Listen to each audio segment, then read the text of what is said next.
You see, the one person that every Arsenal fans will be hating right now is Unai Emery. Unai Emery is one of the haters of Arsenal Football Club. Since Arsenal decided to hire this manager and sack him without backing him, Unai Emery has promised that he will constantly cause heartbreak to Arsenal till he leaves England. See, anytime Unai Emery meets Arsenal, in fact, it is like he's playing a World Cup final. He unleashes all his hatred, his demon towards Arsenal. And that has been happening since he took over Aston Villa. Last 2 seasons, he was the one that started scrambling Arsenal. Last season, he was the one that started scrambling Arsenal at the Emery Stadium, where they needed to win the match. He drew the game against Arsenal, and it was like crazy.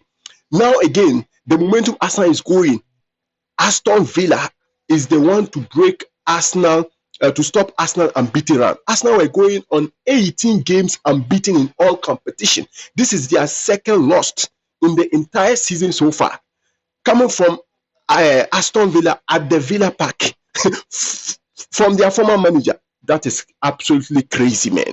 Absolutely crazy. Now, I blame everything on Arteta. Because, like, this Eze and Odegaard coming back from injury will cause problem to Arteta. When Odegaard was out injured, Eze was deployed in the number 10 position. Remember, before Odegaard got injured, when Eze was brought, he was deployed as a right wing, and it's not working. Until Odegaard was injured, then he was deployed in his favorite position at the number 10 position, and he was giving in the numbers. He was assisting, he was scoring goals, he was adding the creativity, Arsenal were looking more complete with Eze. Even though they play today without their centre-back player, but I'm looking at their attacking fluidity.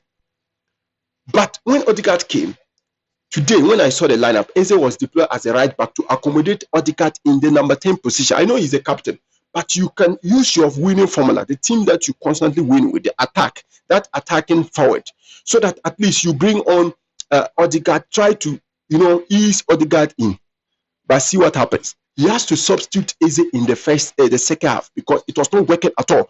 Eze is an inside forward when he was playing for Crystal Palace, whereby he drifts in from wide to the number 10 position, and most at times Crystal Palace always cover him when he doesn't track back. But Arsenal is built differently, and Eze playing in the number 10 position, he doesn't track back to help his fullback, that is Calafiori. Calafiori is a left back that always bombs forward. He overlaps a lot, and he inverts into the midfield, goes into the number 10 position in the half pocket space. He adds numbers whenever Arsenal is attacking.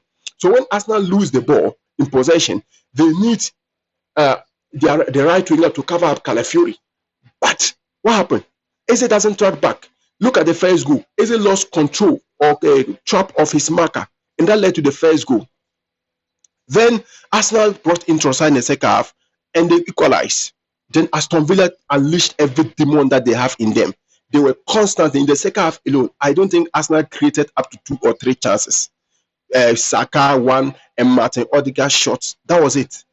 Aston Villa, and I was thinking that towards the end of the game, Arsenal will slow down the game and get a 1 point. But they were also coming out to get the winner. Meanwhile, Aston Villa had a better of it. They had Arsenal in their pocket. And that led to the second goal. Unai Emery, this guy is mad. This guy is seriously mad. And I wonder why top clubs are not looking up to him. He's a very good coach. Right now, he has won 5 games consecutively in the English Premier League. He has won 7 games unbeaten so far. Look, in the beginning of the season, he went 4 straight games without scoring a goal. That is crazy, man. And now look at where they are. They are 3rd position. 30 points.